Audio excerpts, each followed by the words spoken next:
अस्सलामुअलैकुम। ले जी हमने ऑर्गेनिक केमिस्ट्री का एलिफेटिक हाइड्रोकार्बन चैप्टर शुरू किया हुआ है, जिसके भी में हमने इससे पहले जो है नोमेनक्लेचर ऑफ एल्केन्स के बारे में डिस्कस किया था। जो आपका लेक्चर नंबर 3 है वो कम्प्लीटली जो है नोमेनक्लेचर ऑफ एल्केन्स के बारे में है। जो आज का आपका टॉपिक है वो आपके पास है जी नोमेनक्लेचर ऑफ एल्कीन्स। आज आपने एल्कीन्स के नोमेनक्लेचर्स के बारे में पढ़ना है। लीजिए सबसे पहले हम एल्कीन्स की डेफिनेशन देख लेते हैं, फिर हम उसके नोमेनक्लेचर को शुरू करते हैं।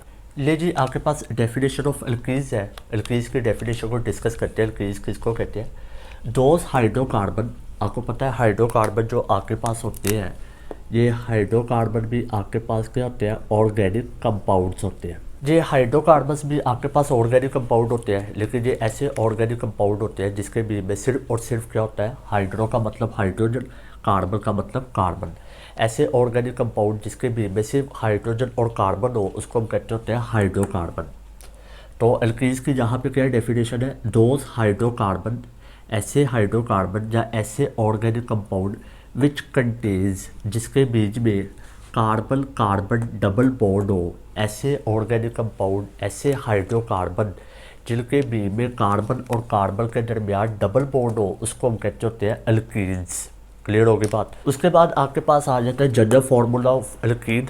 एल्कीन का जनरल फार्मूला क्या होता है? एल्कीन्स का आपके पास जनरल फार्मूला होता है CnH2n। ये आपके पास एल्कीन्स का जनरल फार्मूला होता है। और जो यहाँ पे आपके पास n होता है, n का मतलब होता है नंबर, और ये जो नंबर होता है वो आपके पास ग्रेटर देन क्या होता है? 1 होता है। यानी कि इसका एल्कीन्स का पहला मेंबर कौन होगा? इथीन होगा। जहाँ पे आप 2 पुट करेंगे तो आपके पास क्या आ जाएगा? C2H4। इसका क्या नाम होता है? 2 कार्बन है, 2 कार्बन वाले को हम क्या कहते होते हैं? एथ। डबल बॉन्ड है तो क्या होगा? En। और E का मतलब होता है हाइड्रोकार्बन। तो मैं यहाँ पे लिख देता हूँ कि जो आपके पास En होता है, इसका मतलब आपके पास क्या होता है?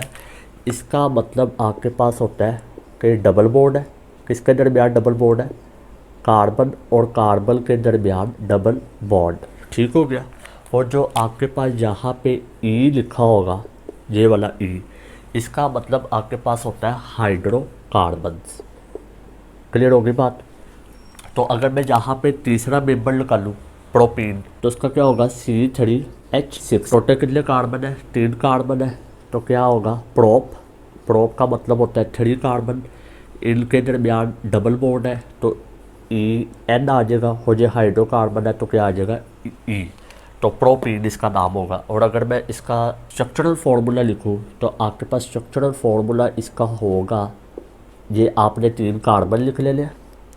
ठीक हो गया। आपने 3 कार्बन है, 3 कार्बन लिख ले लिया। किसी 2 कार्बन के दरमियान आपने डबल बॉन्ड लगा देना। ले जी मैं इस कार्बन और इस कार्बन, इस कार्बन और इस कार्बन के दरमियान डबल बॉन्ड लगा रहा हूँ। बैलेंसी पूरी कर ले। जहाँ पे आपके पास क्या आ जाएगा? H2। यहाँ पे आपके पास क्या आ जाएगा? H। और यहाँ पे आपके पास क्या आ जाएगा? H3। तो ये आपके पास प्रोपीन का स्ट्रक्चरल फॉर्मूला है। इसी तरह आपके पास चलते जाएंगे। अब आप पूछेंगे कि सर इसका पहला मेंबर क्यों नहीं होता? तो इसका पहला मेंबर इसलिए नहीं होता बेटा जी, अगर मैं इसका भी स्ट्रक्चर फार्मूला आपके सामने लिख दूँ तो आपको क्लियर हो जाएगा। टोटल कितने कार्बन है? 2 कार्बन है, 2 कार्बन के दरमियान डबल बॉन्ड है तो यहाँ पे आ जाएगा H2, यहाँ पे आ जाएगा H2। तो इसका पहला मेंबर बेटा जी इसलिए नहीं होता क्योंकि कार्बन ने डबल बॉन्ड बनाना होता है। तो कार्बन के साथ जब कार्बन होगा तो फिर ही डबल बॉन्ड बनेगा, अदरवाइज़ कार्बन हाइड्रोजन के साथ डबल बॉन्ड नहीं बना सकता। इसीलिए इसका पहला मेंबर नहीं होता। क्यों नहीं होता? क्योंकि अगर मैं यहाँ पे 1 पुट करूँगा तो कार्बन 1 होगा। तो कार्बन अगर 1 हुआ तो फिर वो किसके साथ डबल बॉन्ड बनाएगा? हाइड्रोजन के साथ तो वो डबल बॉन्ड बना नहीं सकता। तो लिहाजा इसका पहला मेंबर कौन होता है? इथीन होता है। 2 कार्बन से ये शुरू होता है। 2 कार्बन हो गए या इससे ज़्यादा कार्बन हो गए तो वो किसी ना किसी कार्बन से क्या करेगा? डबल बॉन्ड क्रिएट कर लेगा। तो लिहाजा इसका पहला मेंबर इथीन है। इसकी बाकी फर्दर डिटेल हम तब पढ़ेंगे जब हम एल्कीन्स का लेक्चर या एल्कीन्स का टॉपिक शुरू करेंगे। फिलहाल आज का जो आपका टॉपिक था वो आपके पास था नोमेनक्लेचर ऑफ एल्कीन्स। अब हम नोमेनक्लेचर ऑफ एल्कीन्स को शुरू करते हैं। ले जी आपके पास नोमेनक्लेचर ऑफ एल्कीन्स में आपको जैसा कि पता है, अगर यहाँ पे मैं आपको बता देता हूँ कि अगर आपने लेक्चर नंबर 3 नहीं देखा, नोमेनक्लेचर ऑफ अल्केज नहीं देखा, तो पहले आप उसको देख लें, क्योंकि उससे आपको काफ़ी आइडिया हो जाता होता है कि नोमेनक्लेचर क्या चीज़ होती है। नोमेनक्लेचर नाम लेने का एक तरीकाकार है। नाम लेने के दो तरीके हैं, एक होता है कॉमन नेम और एक होता है आयुपैक नेम। तो लिहाजा अगर आपने नोमेनक्लेचर ऑफ अल्केन को नहीं देखा तो पहले आप उसको देख लें, उससे आपको काफ़ी आइडिया हो जाएगा, क्योंकि नोमेनक्लेचर ऑफ अल्कीज बिल्कुल सिमिलर है टू द नोमेनक्लेचर ऑफ अल्केज। तो शुरू करते हैं नोमेनक्लेचर ऑफ अल्केज में। सबसे पहले हम ऐसा करते हैं, नाम लेने के दो तरीके होते हैं, जैसा कि मैं बता चुका हूँ। एक आपके पास होता है कॉमन नेम, दूसरा आपके पास होता है आयुपैक नेम। तो पहले हम कॉमन नेम्स को डिस्कस कर लेते हैं। ले जी, कॉमन नेम्स को डिस्कस कर लेते हैं। कॉमन नेम्स को डिस्कस करने से पहले जो है ना, मैं आपके सामने फिर अल्कीज का जो वो जनरल फार्मूला था वो दोबारा लिख देता हूँ। अल्कीज का आपके पास जनरल फार्मूला होता है CnH2n। ठीक होगी बात। ले जी, जहाँ पे 2 पुट करें तो आपके पास क्या आ जाएगा, आपके पास आ जाएगा when n is equal to 2। जब आपके पास n इज़ इक्वल टू 2 होगा तो आपके पास क्या होगा, CH2 डबल बॉन्ड CH2, यही आएगा। अगर आप N2 पुट करेंगे तो C2H4 आएगा, तो ये C2H4 है। कार्बन और कार्बन के दरमियान क्या होगा, डबल बॉन्ड। इसका कॉमन नेम आपके पास होता है इथाइलिन, ये इसका कॉमन नेम है। ठीक हो गया। इसी तरह आप N की जगह पे क्या पुट करेंगे, N की जगह पे आप 3 पुट करेंगे। टोटल कितने कार्बन हो गए, 3। तो आपने क्या करना है, 3 कार्बन लिखना है और किसी 2 कार्बन के दरमियान आपने डबल बॉन्ड बना देना है। तो वैलेंसी पूरी कर ले, जहाँ पे क्या आ जाएगा H3, जहाँ पे क्या आ जाएगा H, और यहाँ पे आपके पास क्या आ जाएगा H2 आ जाएगा। इसका कॉमन नेम क्या होता है, इसका कॉमन नेम आपके पास होता है प्रोपाइलीन है। इसी तरह आप एक और एग्जाम्पल देखें, आप N इज़ इक्वल टू 4। अब मैं यहाँ पे 3 कार्बन लिखने लगूँ और 1 कार्बन मैं दूसरे कार्बन पे लगाने लगूँ। क्लियर होगी, टोटल 4 कार्बन हो गए। अब किसी 2 कार्बन के दरमियान आपने डबल बॉन्ड लगा देना है। लेट से मैं यहाँ पे डबल बॉन्ड लगा रहा हूँ, तो ये आपके पास हो जाएगा H2, ये आपके पास हो जाएगा H3 और ये आपके पास हो जाएगा H3। इसका क्या नाम होगा, इसका नाम आपके पास होगा आइसो ब्यूटाइलिन। टोटल 4 कार्बन थे, पहले 2 कार्बन थे इथाइलिन, फिर 3 कार्बन थे प्रोपाइलिन, 4 कार्बन थे ब्यूटाइलिन। आइसो वर्ड क्यों लगा है वो आपको बेहतर पता होगा। आइसो वर्ड इसलिए लगा हुआ है क्योंकि सेकंड कार्बन पे मिथाइल ग्रुप मौजूद है। On second carbon, second carbon पे जब मिथाइल ग्रुप मौजूद हो तो उसको हम फिर आइसो से नाम लेते होते हैं, तभी इसका नाम है आइसो ब्यूटाइलिन। क्लियर होगी बात। ले जी, आगे आपके पास क्या चीज़ है, आगे आपके पास अल्किनाइल ग्रुप्स हैं। इसको भी यहाँ पे डिस्कस करना ज़रूरी है। जिस तरह हमने अल्केज में अल्काइल ग्रुप्स को डिस्कस किया था, उसी तरह आपके पास अल्किनाइल ग्रुप्स भी होते हैं। अल्काइल ग्रुप्स किसको कहा जाता है, जब अल्केन में से एक हाइड्रोजन निकालते थे तो आपके पास अल्काइल ग्रुप बनता था।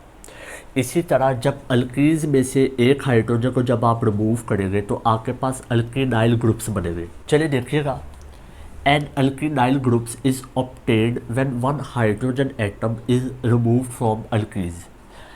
जिस तरह आप अल्केन में से, जैसा कि मैं बता चुका हूँ कि अल्केन में से जब एक हाइड्रोजन को रिमूव किया जाता है तो अल्काइल ग्रुप्स बनते हैं, इसी तरह जब आप अल्कीन में से एक हाइड्रोजन एटम को रिमूव करेंगे तो आपके पास क्या बन जाता होता है, अल्किनाइल ग्रुप्स बन जाते होते हैं। क्लियर होगी बात।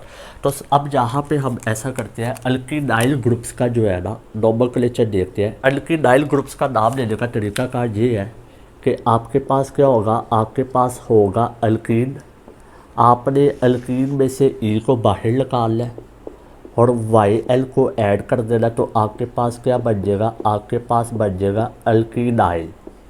ठीक होगी बात। और जहाँ पे जो आपके पास YL है, ये YL किस चीज़ को रिप्रेजेंट कर रहा है, represent the removal of 1 hydrogen atom, represent the removal of 1 hydrogen atom. ठीक होगी बात। EN का मतलब होगा डबल बॉन्ड, YL का मतलब होगा रिमूवल ऑफ 1 हाइड्रोजन एटम। तो अल्काइल ALK का मतलब होता है हाइड्रोकार्बन। जब आप अल्कीन में से एक हाइड्रोजन एटम को रिमूव करेंगे तो आपके पास क्या बन जाएगा, आपके पास बन जाएगा अल्कीनाइल। फिर उसके बाद आपके पास आ जाता है इसका जनरल फार्मूला। किसका जनरल फार्मूला, अल्कीनाइल का जनरल फार्मूला। अब आपने क्या किया, आपने अल्कीन में से एक हाइड्रोजन एटम को रिमूव कर दिया। अल्कीन्स का जनरल फार्मूला आपके पास क्या होता है, CnH2n होता है, और आपने उसमें से एक हाइड्रोजन रिमूव कर दिया, तो अल्कीनाइल का जनरल फार्मूला होगा CnH2n-1 होगा इसका जनरल फार्मूला, क्योंकि एक हाइड्रोजन एटम को आपने क्या कर दिया, रिमूव कर दिया। उसके बाद आपके पास क्या आ जाता है, उसके बाद आपके पास आ जाती है कुछ एग्जाम्पल्स को डिस्कस कर लेते हैं। ले जी, ये आपके पास क्या चीज़ है, ज़रा देखिएगा। ये आपके पास है CH2 डबल बॉन्ड CH2, ठीक हो गया। मैं इसमें से क्या करने लगूँ, मैं इसमें से एक हाइड्रोजन एटम को रिमूव करने लगूँ, तो आपके पास क्या बन जाएगा, आपके पास बन जाएगा CH2 डबल बॉन्ड CH, ठीक होगी बात। इसको हम क्या नाम देते होते हैं, इसको हम नाम देते होते हैं इथीन। ये आपके पास है इथीन। तो अगर मैं उसका नाम आपसे पूछूं तो ई को हटा के क्या लग जाएगा, YL, तो इसका नाम होगा इथीनाइल। ये आपके पास है इथीनाइल, क्लियर होगी बात। अच्छा, इथीन का आपके पास कॉमन नेम होता है, और वो कॉमन नेम आपके पास क्या होता है, इथाइलिन। ये वाला नेम आयुपैक नेम था, ये वाला नेम कॉमन नेम है, इसका कॉमन नेम क्या होता है, इथाइलिन।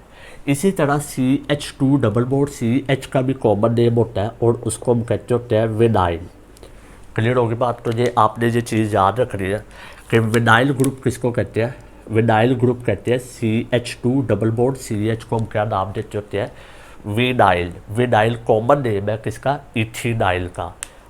उसके बाद आपने एक और चीज़ याद रखनी है, ये मैं सिर्फ ज़रा हट के बता रहा हूँ एक बात, कि आपके पास होता है CH2, ये CH2 ग्रुप आपको जहाँ पे लिखा हुआ नज़र आ रहा होगा, इस CH2 को हम नाम देते हैं ओनली CH2 को मिथाइलिन ग्रुप। जैसे आपने याद रखना है कि शायद आपको कहीं काम आ जाए, कहीं पे आपको CH2 का नाम लेना पड़ जाए, तो इसका नाम होता है मिथाइलिन। अदरवाइज़ आपने ये याद रखना है कि विनाइल ग्रुप किसको कहते हैं, CH2 डबल बॉन्ड CH को। तो ये आपके पास अल्कीनाइल ग्रुप्स भी हमने डिस्कस कर लिया। इससे पहले हमने कॉमन नेम्स को डिस्कस कर लिया, ठीक होगी बात।